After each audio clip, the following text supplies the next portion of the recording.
Selamat pagi dan shalom, saudara-saudara yang Tuhan kasihi. Senang sekali berjumpa dengan saudara-saudara pada awal minggu yang baru ini. Dan saya berharap saudara-saudara tetap hidup dalam rancangan, kehendak, pimpinan dan penyertaan Tuhan, atau hidup dalam RKPP Tuhan. Sebelum kita membaca dan merenungkan firman-Nya, mari kita mohon pimpinan Roh Kudus dalam doa. Bapa yang penuh kasih dan rahmat, kami bersyukur untuk satu minggu yang sudah kami lalui bersama-Mu, dan mengawali hari baru pada sepanjang minggu ini. Kami mohon pimpinan Roh Kudus melalui firman-Mu, sehingga kami dapat mengerti dan menjadi pelaku firman Tuhan. Dalam nama Tuhan Yesus, amin. Tema minggu ini, rekayasa kejahatan Tuhan ubah untuk kebaikan. Kejadian 50 ayat 20. Demikian firman Tuhan, memang kamu telah mereka-rekakan yang jahat terhadap aku, tetapi Allah telah mereka-rekakannya untuk kebaikan, dengan maksud melakukan seperti yang terjadi sekarang ini, yakni memelihara hidup suatu bangsa yang besar. Kejadian 50 ayat 20. Saudara-saudara yang Tuhan kasihi, tidak semua peristiwa di dalam hidup kita menyenangkan. Kadang kita difitnah, dikhianati, dirugikan dan ditolak, bahkan disakiti oleh orang-orang terdekat kita. Demikian Yusuf telah mengalami semuanya. Ia dibenci dan dijual sebagai budak justru oleh saudara-saudaranya sendiri. Di Mesir, ia difitnah oleh istri Potifar, dipenjarakan dan dilupakan oleh orang yang pernah ditolongnya. Secara manusiawi, hidup Yusuf tampak sebagai rangkaian kemalangan dan kegagalan, penderitaan yang panjang selama 13 tahun. Namun akhirnya, ia melihat sesuatu yang tidak dapat dilihatnya ketika ia sedang menderita, yakni bahwa tangan Allah bekerja di balik semua peristiwa itu. Karena itu ia berkata di depan saudara-saudaranya, "Kamu mereka-rekakan yang jahat terhadap aku, tetapi Allah mereka-rekakannya untuk kebaikan, dengan maksud memelihara hidup suatu bangsa yang besar." Firman ini mengajarkan bahwa Allah berdaulat atas perjalanan hidup anak-anaknya. Mari kita ungkap firman Tuhan ini lebih dalam. 1.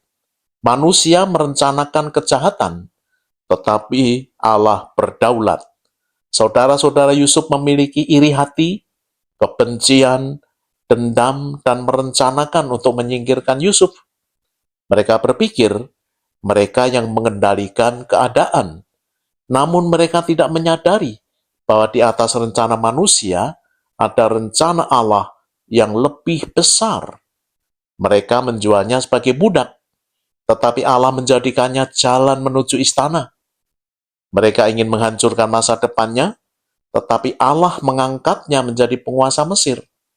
Perlu kita ingat bahwa tidak semua yang terjadi dalam hidup kita berasal dari Allah, tetapi tidak ada satupun yang berada di luar kendalinya.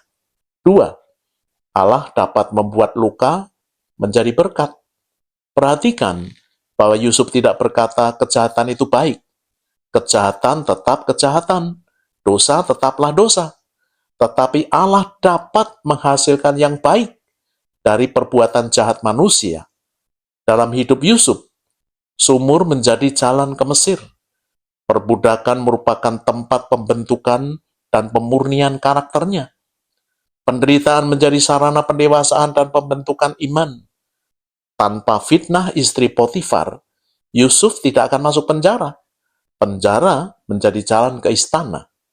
Yusuf tidak akan pernah menjadi Yusuf yang matang tanpa proses yang panjang itu. Kadang kita bertanya, mengapa penderitaan ini harus saya alami? Ingatlah bahwa penderitaan seringkali Tuhan pakai menjadi sarana pembentukan karakter kita. Juga Tuhan memakai penderitaan sebagai sarana mendewasakan iman dan untuk meningkatkan kepekaan kita terhadap penderitaan orang-orang lain. 3. Allah sedang mengerjakan hal yang lebih besar. Yusuf akhirnya memahami bahwa Allah tidak hanya menyelamatkan dirinya, tetapi untuk memelihara hidup suatu bangsa yang besar. Melalui Yusuf, Mesir terhindar dari bencana kelaparan. Keluarga besar Yakub diselamatkan, bangsa Israel dipelihara di masa depan, dan garis keturunan Mesias tetap dipertahankan. Allah sering bekerja dalam skala yang jauh lebih besar daripada yang dapat kita pahami. 4. Orang yang memahami bahwa Allah bekerja di balik suatu peristiwa, ia akan mampu mengampuni. Setelah Yakub mati, saudara-saudara Yusuf ketakutan. Mereka berpikir, Yusuf akan membalas dendam. Tetapi apa kata-kata Yusuf pada mereka?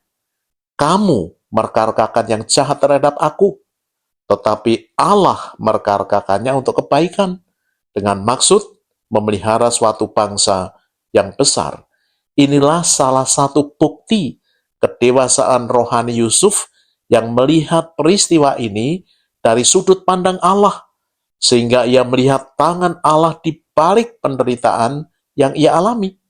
Allah tidak hanya menyelamatkan dirinya, ke-70 orang keturunan Yakub, tetapi ia melihat jauh ke depan, yakni bangsa yang besar, keturunan Israel, ayahnya.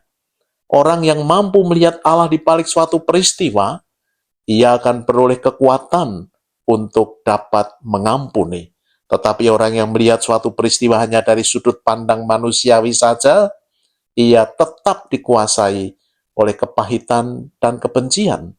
Sepanjang kita hidup benar di hadapannya, mari kita melihat segala peristiwa dari sudut pandang Allah dengan area yang lebih luas. Apa yang Allah rencanakan dari peristiwa yang saya alami ini untuk kebaikan saya dan orang lain juga. Saudara-saudara yang Tuhan kasihi, saya mengenal pengusaha ini, Bapak Insinyur Suhud Harsono, tahun 1984 di Semarang, ketika Tuhan memakainya mendanai latihan pemuritan mahasiswa yang saya lakukan di Semarang sebagai yang pertama kalinya di Indonesia. Latihan intensif untuk para mahasiswa agar dapat memberitakan, membina, melatih, dan mengutus para mahasiswa lainnya dalam mengemban amanat agung Tuhan Yesus. Setelah 42 tahun, kami berjumpa kembali di hotelnya di Semarang pada akhir Mei 2026 lalu. Kami bertemu, bernostalgia sedikit, sharing, dan berdoa bersama. Saya dan Tiok terkesan sekali ketika beliau yang didampingi istri mengisahkan salah satu pertolongan Tuhan yang luar biasa dalam bisnisnya. Ada sekian kali Tuhan tolong saya dalam beberapa bisnis yang saya lakukan bersama istri. Ini salah satunya yang sangat mengesankan dalam hidup kami, Mas Didik, tutur beliau memulai kesaksiannya. Ketika krisis moneter 1998, banyak perusahaan yang bangkrut, bahkan gulung tikar. Kenang beliau sembari menarik napas dengan berat. Tetapi justru bisnis kami bertumbuh luar biasa karena Tuhan. Imbuhnya dengan wajah berbinar ceria. Kami memiliki lahan tebu di daerah Kendal seluas 35 hektar. Hasil panen kami kirimkan ke pabrik gula dengan pembagian hasil pabrik 35% dan kami 65%. Ada seorang warga desa yang iri dengan keberhasilan kami. Ia mengerahkan jumlah orang untuk mempersempit jalan dari 3 meter menjadi 1,5 meter. Praktis, truk-truk saya tidak dapat lewat. Tuturnya sedikit kesal. Saya melaporkan ke kelurahan, ke kecamatan, sampai ke kepolisian tiada hasil. Karena polisi konsentrasi menangani berbagai demo karena PHK-PHK di sejumlah pabrik. Kerugian besar menghantui kami. Ketika saya membaca buletin gereja tentang Yusuf yang berkata kepada saudara-saudaranya, "Kamu telah merekarkakan yang jahat terhadap aku, tetapi Allah telah merekarkakannya untuk kebaikan." Seolah-olah Tuhan berbicara secara pribadi kepada saya, dan timbul iman pada diri saya. Tetapi bagaimana Tuhan akan menolong saya benar-benar tidak tahu. Dan faktanya, jalan dipersempit. Truk-truk saya tidak dapat lewat. tebu tidak dapat kami angkut ke pabrik. Karyawan-karyawan saya marah dan sudah mempersiapkan pembalasan. Tetapi saya cegah. Saya katakan pembalasan adalah hak Tuhan. Jangan balas, cegah saya. Dan mata iman saya melihat jauh melampaui fakta dan logika, yakni janji Tuhan. Rekayasa kejahatan, ia dapat ubah menjadi kebaikan. Bagaimana caranya? Saya benar-benar tidak tahu, dan Tuhan sedang bekerja sejak ia berfirman dan saya mempercayainya.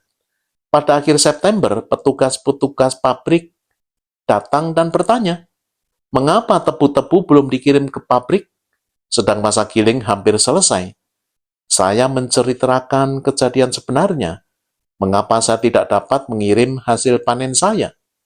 Kemudian petugas-petugas pabrik itu mengatakan, banyak lori, kereta pengangkut tebu yang menganggur, sehingga dapat dipakai untuk mengangkut tebu-tebu hasil panen kami. Bantalan-bantalan rel segera dipasang, dan jalan diperlebar kembali, sehingga truk-truk kami dapat mengangkut tebu ke lori saja, bukan ke pabrik. Biasanya 2 bulan, sekarang hanya 1 bulan. Ajaibnya, 1. Dari 2 bulan waktu angkut menjadi 1 bulan. Hemat ongkos angkut besar sekali. 2. Kadar gula pada tebu kami meningkat tinggi karena cuaca jelang Oktober berubah panas, sehingga hasilnya lebih banyak. 3. Tepat hampir selesai masa giling, ada peraturan baru dari pemerintah bahwa gula bisa dijual bebas ke pasar, tidak harus ke Bulog, hingga harga gula meningkat lebih dari 3 kali lipat. Keuntungan kami menjadi luar biasa besar, sehingga kami dapat meningkatkan gaji karyawan kami menjadi 4 kali lipat. Lebih mengherankan lagi, petani yang mempersempit jalan truk-truk kami terkejut, karena kami menyampaikan tali kasih kepadanya, sehingga hubungan pertemanan menjadi pulih dan jalan menjadi lebar kembali. Kejahatan kami balas dengan kebaikan, dan rekayasa jahat Tuhan ubah menjadi kebaikan bagi kami semua. Terpujilah Tuhan Yesus. Saudara-saudara, ada beberapa hal yang perlu saudara perhatikan. 1. Ketika saudara mengalami penderitaan oleh rekayasa orang lain, percayailah bahwa Tuhan menyertai saudara. 2. Percayai bahwa Allah tetap memegang kendali. 3. Izinkan penderitaan membentuk iman dan karakter saudara. Dan yang terakhir, kembangkan kasih dan pengampunan. Amin. Mari kita berdoa. Bapak, terima kasih untuk renungan maupun kesaksian iman seorang pengusaha yang memberkati kami. Kami mendoakan untuk semua pemirsa video YouTube kami, agar mereka juga diberkati Tuhan dengan pengalaman rohani bersamamu. Untuk saudara-saudara yang dalam pergumulan, berkati dan berikan pertolongan-Mu. Dalam nama Tuhan Yesus. Amin. Saudara-saudara yang Tuhan kasihi, sekarang terimalah berkat yang daripadanya. Tuhan memberkati saudara dan melindungi saudara. Tuhan menyinari saudara dengan wajah-Nya dan memberi saudara kasih karunia. Tuhan menghadapkan wajah-Nya kepada saudara dan memberi saudara damai sejahtera. Amin.